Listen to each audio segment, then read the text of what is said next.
Hello friends, नमस्कार। मेरा नाम विनायक वर्मा है।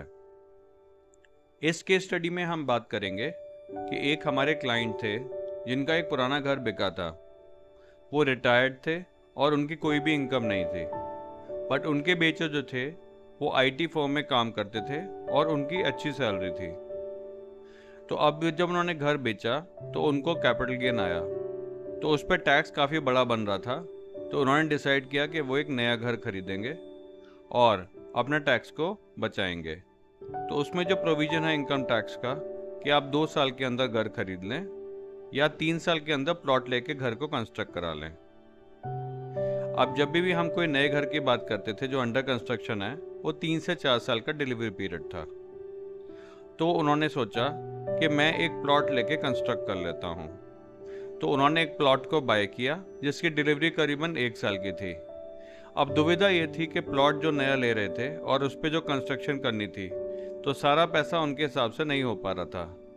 उन्होंने सोचा कुछ लोन भी लेंगे, लेकिन लोन के केस में उनके ऊपर तो कोई इनकम थी नहीं, तो उनको लोन कैसे मिलता, क्योंकि एज भी 63 से ऊपर ही थी। 63-64 उनकी एज थी।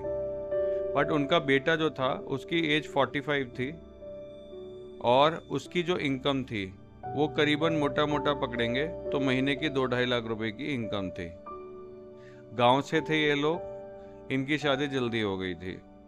तो 45 की एज में पहले उनके बेटे थे और मोटा मोटा मान के चलें तो उनका लाइफस्टाइल काफ़ी अच्छा था। तो मैंने उनको यही सजेस्ट किया कि आपके जो बड़े बेटे हैं जिनकी इनकम अच्छी है, तो आप उसको इस प्रॉपर्टी में जॉइंट कराएं। इससे आपको कैपिटल गेन का भी फ़ायदा हो जाएगा और अगर आपको फ्यूचर में कोई लोन भी लेना पड़ा तो बेटे की सैलरी पे वो लोन जो है वो सैंक्शन भी हो जाएगा। उन्होंने इस बात को समझते हुए जो प्लॉट बाय किया उसमें दोनों लोगों का नाम ऐड करा दिया, यानी अपना नाम और बेटे का नाम।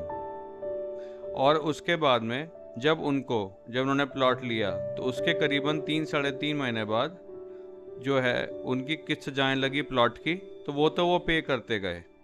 बट जब पोजेशन प्लॉट का आया 1 साल बाद और उनको थोड़ी सी लोन की रिक्वायरमेंट हुई, मतलब करीबन पहला 30% उन्होंने पे कर दिया था, बट बाकी लोन की जरूरत हुई, तो वो जो पैसा था वो बैंक ने बेटे की इनकम के ऊपर देखते हुए उसको सैंक्शन कर दिया।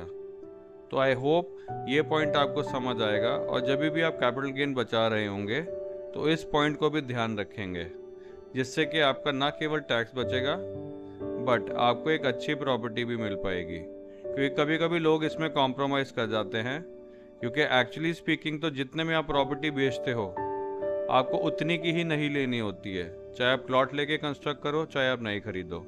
बट अगर आपको कोई बड़ी लेनी है और बेटर लेनी है तो उसमें आप अपने फैमिली मेम्बर का नाम जोड़ के टैक्स को बचा भी सकते हो, होम लोन भी ले सकते हो। आई होप आपको ये पॉइंट समझ आएगा और इस पॉइंट को आप फॉलो करेंगे। अगर आपको ऐसी कोई कंडीशन आती है तो आप इस पॉइंट को मद्देनज़र रखेंगे। नमस्कार, थैंक यू सो मच।